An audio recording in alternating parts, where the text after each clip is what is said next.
Welcome to our deep dive today. We're going to be exploring nanoparticle catalysts. Tiny particles, big reactions. Exactly. And I've got your notes here talking about increased surface area, selective catalysis, energy conversion, greener synthesis. Yeah, a lot to unpack there, a lot of potential in a lot of different fields. Okay, so first things first. Why are these nanoparticles such powerful catalysts in the first place? Well, it really comes down to surface area. If you think about how a sugar cube dissolves so much slower than granulated sugar. Right, because the granulated sugar has way more surface area exposed to the water. Precisely. And nanoparticles, they take this to an entirely new level. I mean, because they're so incredibly small, there's just this massive amount of surface area available for reactions. So it's almost like instead of having a small team working on something, you've got an entire stadium full of people. That's a great analogy. More workers, more space for those reactions to happen, and that's why nanoparticles can speed things up so dramatically. Now, your notes also mention this idea of selective catalysis. Oh, right, yes. What's that all about? Well, because of their size, we can actually engineer these nanoparticles to catalyze very specific reactions, like at the molecular level. So instead of just speeding up any reaction, hmm they can be designed to target just the ones we want. Exactly. Like imagine a catalyst that only facilitates the production of a specific drug molecule, minimizing all the side effects. That's incredible. I mean, that could really revolutionize drug development. It really could. And it's not just limited to medicine. That kind of precision is valuable in all sorts of fields. Speaking of which, I see energy conversion mentioned here. Oh, absolutely. Nanoparticle catalysts, they're being explored for how they can enhance energy conversion efficiency, like in fuel cells, for example. So we're talking about cleaner, more sustainable energy sources then. Exactly. They can actually facilitate the reactions that convert chemical energy into electricity, which paves the way for these next-generation fuel cells. This is all very promising. But are there any downsides to using nanoparticles in these applications? Well, it's important to understand their long-term effects. So researchers are really looking into the environmental and health impacts to ensure everything's safe and responsible. So lots of potential, but we need to make sure we're using this technology carefully. Absolutely. Responsible innovation is key here, balancing the benefits while mitigating the risks. Makes sense. Now, we've talked about increased surface area, selective catalysis, and energy conversion. But what about greener synthesis? How do nanoparticles contribute to that? Ah, yes. Well, that's another area where nanoparticles are making a big difference. See, by enabling these more efficient and selective reactions, they can help reduce waste and minimize the use of harsh chemicals in industrial processes. So it's kind of like trading in a clunky polluting factory for a sleek, efficient one. Exactly. Nanoparticle catalysts are paving the way for greener, more sustainable manufacturing. And that's crucial for the planet. This is also fascinating. These tiny particles really do seem to have the potential to revolutionize so many industries. They really do. And we're only just beginning to scratch the surface of what they can do. The future of nanoparticle catalysis is incredibly exciting. Yeah, and one area where that's really clear is in fuel cells. Oh, right. You mentioned those earlier. Yeah. Those are basically like batteries that never run out, right? Sort of. I mean, they convert chemical energy directly into electricity. So they can run as long as you keep giving them fuel. And nanoparticles are helping make those fuel cells more efficient. Absolutely. I mean, one of the big challenges with fuel cells has been finding good catalysts for those energy conversion reactions. Hmm. And as we've been talking about nanoparticles, well, they're amazing catalysts. Because of that huge surface area they have. Exactly. But it's not just about surface area, you see. We can actually tailor their properties to work best for specific types of fuel cells. So it's like you wouldn't use a hammer to screw in a light bulb. Right. Exactly.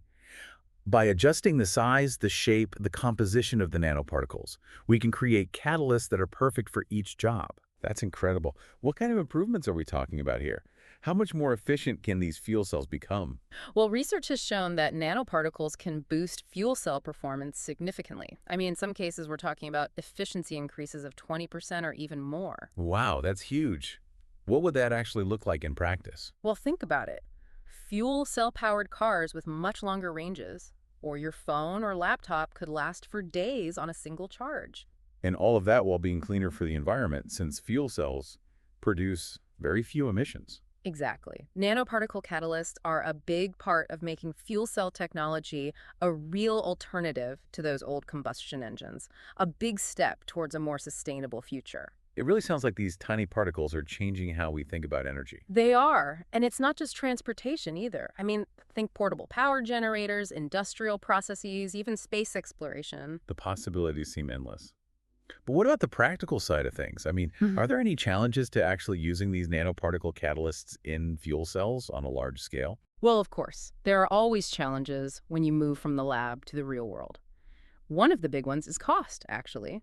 Some of the most effective nanoparticle catalysts use precious metals, like platinum, which can get pricey. So finding cheaper materials is important. It is, and researchers are doing a lot of work on that, looking for alternative materials that can provide the same catalytic activity but at a lower cost.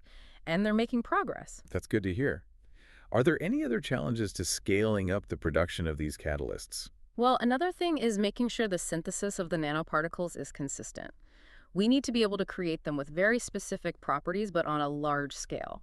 And that requires a lot of control over the manufacturing process. Sounds tricky. It is.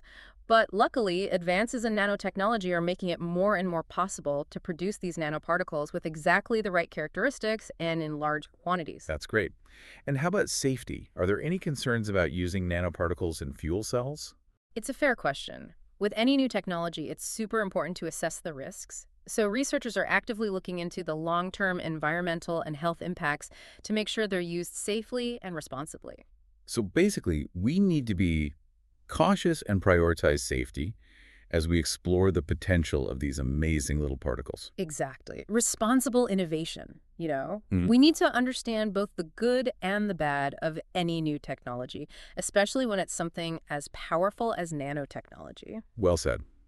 This has been fascinating. I'm excited to see what new discoveries come out in the fuel cell field in the future. Me too. It's such a rapidly evolving field. Who knows what we'll be talking about in our next deep dive? Well, and speaking of revolutionizing industries, we were also talking about greener synthesis earlier. Ah, yes, green chemistry. Right. That's where it's not just about efficiency anymore. It's about sustainability, minimizing waste and the environmental impact during the whole chemical process. Right. Can you explain a bit more about how nanoparticle catalysts fit into that idea of green chemistry? Yeah, they're really at the heart of it. I mean, think about traditional chemical manufacturing. You often need high temperatures, harsh solvents, and you end up creating a bunch of byproducts you don't want. Yeah, not exactly eco-friendly. Right. But nanoparticle catalysts, because they're so efficient and selective, well, they let us do those same reactions under much milder conditions. So lower temperatures, less waste, fewer toxic ingredients. That's the idea. It's like imagine switching from an old wood-burning fireplace to a really efficient electric heater. You get the same result heat, but without all the pollution. I like that. So are there any real-world examples of this happening, like industries where these greener processes are already being used? Oh, definitely. One big one is pharmaceutical manufacturing, making those complex drug molecules used to involve these long multi-step processes, creating tons of waste. Yeah, I can add it. But now we're seeing these nanoparticle catalysts that can really streamline those syntheses, making the whole thing much more eco-friendly. So medications with a smaller footprint on the planet. Are there other examples in other industries? Absolutely. Another great example is in making polymers, plastics and all that. Traditionally, that involved using a lot of harmful solvents and catalysts. That's good. Nope. But with nanoparticle catalysts, well, we can now create those same polymers in a much greener way. Some processes even use water as a solvent. So it's not just about making better products, it's about making them better. Exactly. And this whole shift toward greener synthesis, it's really picking up steam across a lot of industries. It's becoming less about just following the rules and more about realizing that sustainable practices are actually good for business and for the environment. That's great to hear. So from making fuel cells more efficient to helping create greener manufacturing, it seems like nanoparticle catalysts are playing a big part in a more sustainable future. Yeah, they offer this amazing toolkit for tackling some of our biggest challenges, energy, pollution, even making those life-saving medications in a way that's better for the planet. What's really fascinating to me is how something so tiny can have such a huge impact. It's like we're uncovering this whole hidden world of possibilities. And we're really just at the beginning. There's so much more to explore and discover with these nanoparticles. Who knows what amazing applications we'll be talking about in our next deep dive. Well, I'm excited to find out. You've certainly given us a lot to think about today. Thanks for taking the time to share your expertise with us. It's been my pleasure. And to all our listeners out there, I hope this has sparked your curiosity about the amazing world of nanoparticle catalysts. Keep asking those questions and never stop exploring. Couldn't have said it better myself. Until next time, keep those questions swirling.